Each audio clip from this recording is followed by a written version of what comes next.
Vamos a ver el día de hoy sobre el transporte de nutrientes hacia las plantas, ¿sí? ¿Alguien me puede decir cómo las plantas se alimentan? ¿Alguien tiene una idea?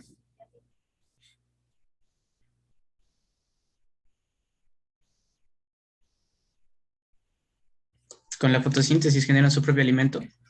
Bueno, con la fotosíntesis, la respiración celular, ¿no es cierto? Les hice copiar este cuadrito la clase anterior, ¿no es cierto? Decía plantas con flor, ¿no es cierto? La planta tiene un ciclo de vida que va desde la germinación, ¿no es cierto?, hasta la muerte de esta. Se encuentra estructurada por diferentes eh, estructuras que se llaman meristemos, perdón, y también con diferentes tejidos, los cuales les ayudan, ¿no es cierto?, a cumplir esa función de transporte de nutrientes, ¿no es cierto?, como es el agua, las sales minerales, el dióxido de carbono, con ayuda de la luz solar. Este sistema, sí, este sistema tiene dos corrientes, digamos así, el floema y el xilema. Me permiten.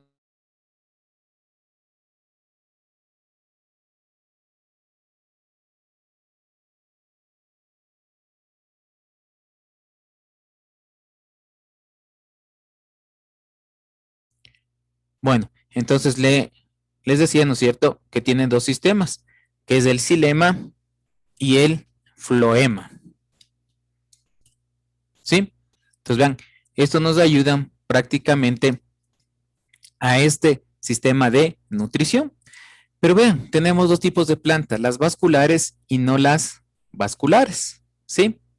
Las vasculares, llamadas también traqueofitas o como cormofitas, ¿no es cierto?, cuentan con tejidos conductores y estructurales. En cambio, las otras no cuentan con un sistema vascular, sino disponen tejidos como el xilema y el floema que nos ayuda a esta circulación de las plantas. Bien, cuando hablamos del transporte de nutrientes o circulación de las plantas, nos está indicando, ¿no es cierto?, qué va a transportar. Vean, el agua, que es fundamental para la vida, y también transporta los nutrientes y otras sustancias y sales minerales, ¿sí?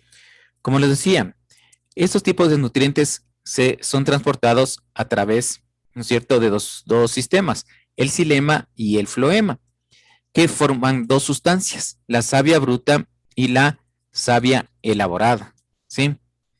Vean, la savia bruta, ¿qué es? Es un sistema de transporte en las plantas denominado sistema vascular, constituidos por dos tejidos conductores, xilema y floema. La savia bruta está formada por agua, sales minerales, que circula por los vasos leñosos que forman parte del xilema.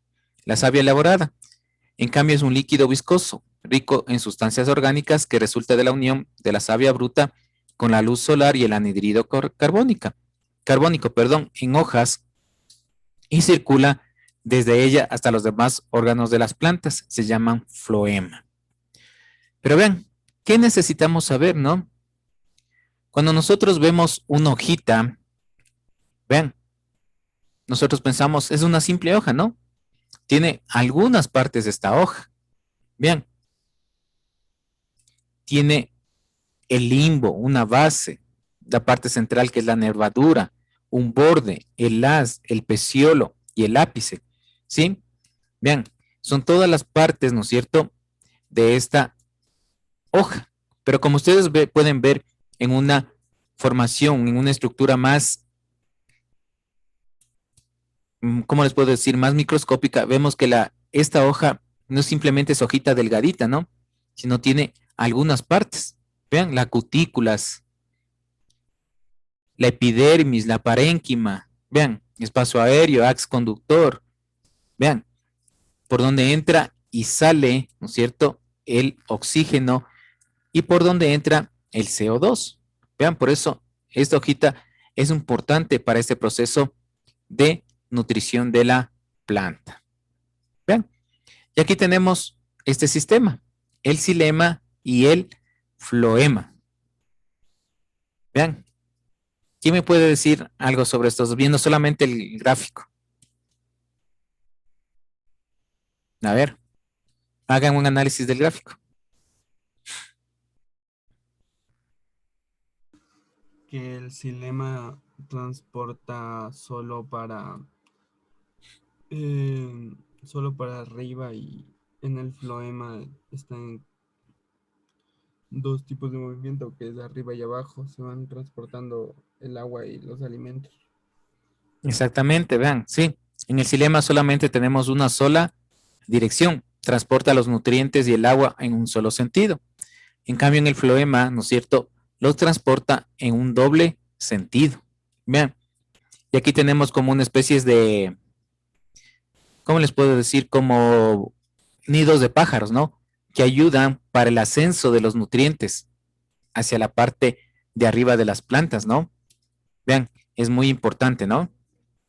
Vean, el xilema, ¿qué es? Conduce grandes cantidades de agua, ¿sí? Y algunos compuestos inorgánicos y orgánicos desde la raíz hasta las hojas, ¿sí? Entonces va de abajo hacia arriba, ¿sí? En cambio, el floema, ¿no es cierto?, va de arriba hacia abajo, ¿sí? Vean, vuelvo y repito, el xilema va de abajo hacia arriba y el floema va, en cambio, en dirección contraria, ¿sí? De arriba hacia abajo. Bien, ¿qué son las plantas vasculares? Vean, son aquellas que poseen un sistema vascular para la provisión del agua y los nutrientes, ¿sí?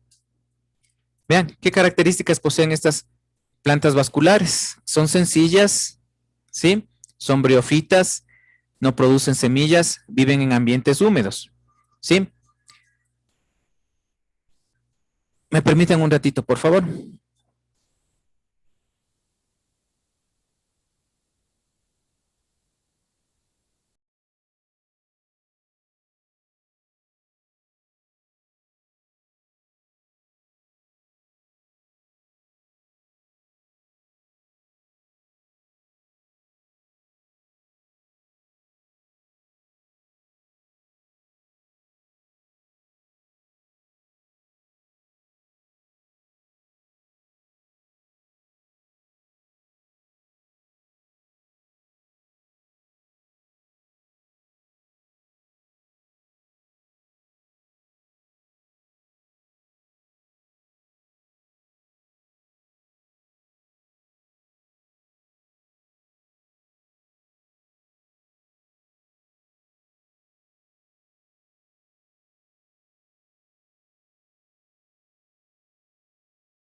Señores estudiantes, muy mil disculpas. Justo tuve una cita médica por teléfono, que necesitaba una medicación. Justo me llaman ahorita. Bueno, entonces seguimos con la clase, ¿no? Entonces les decía que estábamos hablando sobre el xilema, ¿sí? ¿Qué función cumple prácticamente el xilema? Como les decía, transporta la savia bruta, ¿sí? Es un vaso de circulación que va desde la raíz hasta las hojas, ¿sí? Y está formada mayormente por células muertas. El floema, ¿sí? Es un tejido en cambio de conductor de nutrientes, ¿sí? Que vienen prácticamente desde las hojas, ¿no es cierto?, hasta las diferentes partes de la planta. Y prácticamente con medio de la luz solar ayuda, ¿no es cierto?, a que se produzca el fenómeno de la fotosíntesis. Por favor, van a abrir el librito.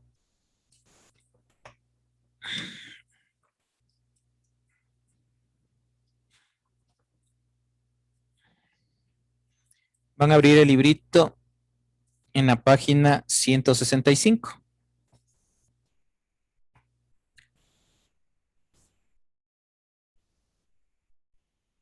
A ver, señor Matailo, ayúdame a leer, por favor. Mejor la 164, que dice el transporte de sustancias de las plantas. Dicen, se trabó la compu, ¿qué pasó? Es que se me comenzó como que a parar. Bueno, a ver, señor Narváez, ayúdeme, por favor. Ya. El transporte de sustancias en las plantas. La materia prima para que la fotosíntesis se realice por estímulo de la luz solar son las moléculas de CO2 y de H2O. El CO2 entra a las plantas directamente de la atmósfera por unos pequeños poros que se conocen como estomas, los cuales se encuentran en el en vez de las hojas. Desde allí, este gas se difunde a través de las paredes de los tejidos celulares para llegar a todas las células que realicen la fotosíntesis. El oxígeno que se produce durante la fase dependiente de la luz también se difunde hacia los estomas, lugar en el cual sale de la planta. Obtener agua no es tan fácil, sobre todo si pensamos que hay árboles que suelen alcanzarse grandes dimensiones. Para su transporte, desde las raíces hasta todos los órganos de las plantas, se requiere de un sistema de conducción, similar al sistema circulatorio de los animales. Sigue nomás. Ok. El tejido vascular de las plantas. El reino de las plantas hay especies más sencillas, que no alcanzan grandes dimensiones y que, por lo tanto, no requieren un sistema de transporte, pues tanto el agua como las sustancias elaboradas por el organismos se difunden a través de células sin mayor problema. El caso de musgos y hepáticas. El resto de especies ha desarrollado un sistema vascular compuesto por dos tipos de tejido. A. El xilema, formado también por células muertas, para así hacer más eficiente la conducción de agua y de los minerales, desde las raíces hacia todos los órganos de la planta. Consta de las células conocidas como elementos del vaso, que tienen un gran diámetro y al apilarse unas sobre otras forman tubos casi continuos, separados por delgadas membranas con perforaciones, que en algunos tramos desaparecen para facilitar su función. Otro tipo de células son las traqueidas, las cuales también forman tubos bastante más delgados que los vasos y que comunican mediante poros, los cuales facilitan la difusión del agua y de los minerales. El xilema deriva de las células de un tejido de sostén llamado esclerénquima, cuyas paredes celulares están cubiertas de lignina, una proteína que los confiere grosor y rigidez. B. El floema. Es un tejido celular, es un tejido de células maduras vivas que conduce agua, azúcares, aminoácidos y hormonas elaboradas por las plantas. De igual manera, está conformado por dos tipos de células, los elementos del tubo fibroso, y las células acompañantes. Las primeras son células que han perdido casi todo su contenido citoplasmático para facilitar la conducción, por lo que para sobrevivir necesitan que las células acompañen les promueven nutrientes y proteínas mediante los plasmodesmos que los unen. Continúo. Sí, En los extremos superiores e inferior de los elementos del tubo cerebroso apilados, perdón, se forman las placas fibrosas que son delgadas membranas cubiertas de poros por donde circulan las sustancias elaboradas por la planta. Las propiedades del agua que facilitan la conducción. El agua puede recoger grandes distancias dentro de una planta debido a las peculiaridades del tejido conductor, pero también gracias a las propiedades físicas y químicas del agua. Sí, por un lado, la mayor parte de reacciones metabólicas requieren de la intervención del agua en algún punto del proceso, como la fotosíntesis y la respiración celular. Su capacidad de regular los cambios de temperatura también hace imprescindible para terminar la adaptación de los seres a su medio, para cambiar el solo grado de la temperatura del agua, ya sea para incrementarla o disminuirla. Se requieren grandes cantidades de energía. Sin embargo, las propiedades que ayudan a su recorrido de grandes distancias a través del sistema vasculares son la cohesión, es la capacidad de las moléculas de agua de mantenerse unidas mediante puentes de hidrógeno, los cuales no tienen la fuerza de un enlace químico, pero sí tienen la fuerza de atracción, producida por la ligera polaridad que se presenta por la desigualdad de los átomos de hidrógeno y oxígeno. Y B, la adhesión, también producto de los puentes de hidrógeno, hace que el agua se pegue a las paredes de los tubos, los cuales, si tienen el grosor adecuado, facilitan el movimiento ascendente por el fenómeno de capilaridad. Ya, muy amable, gracias.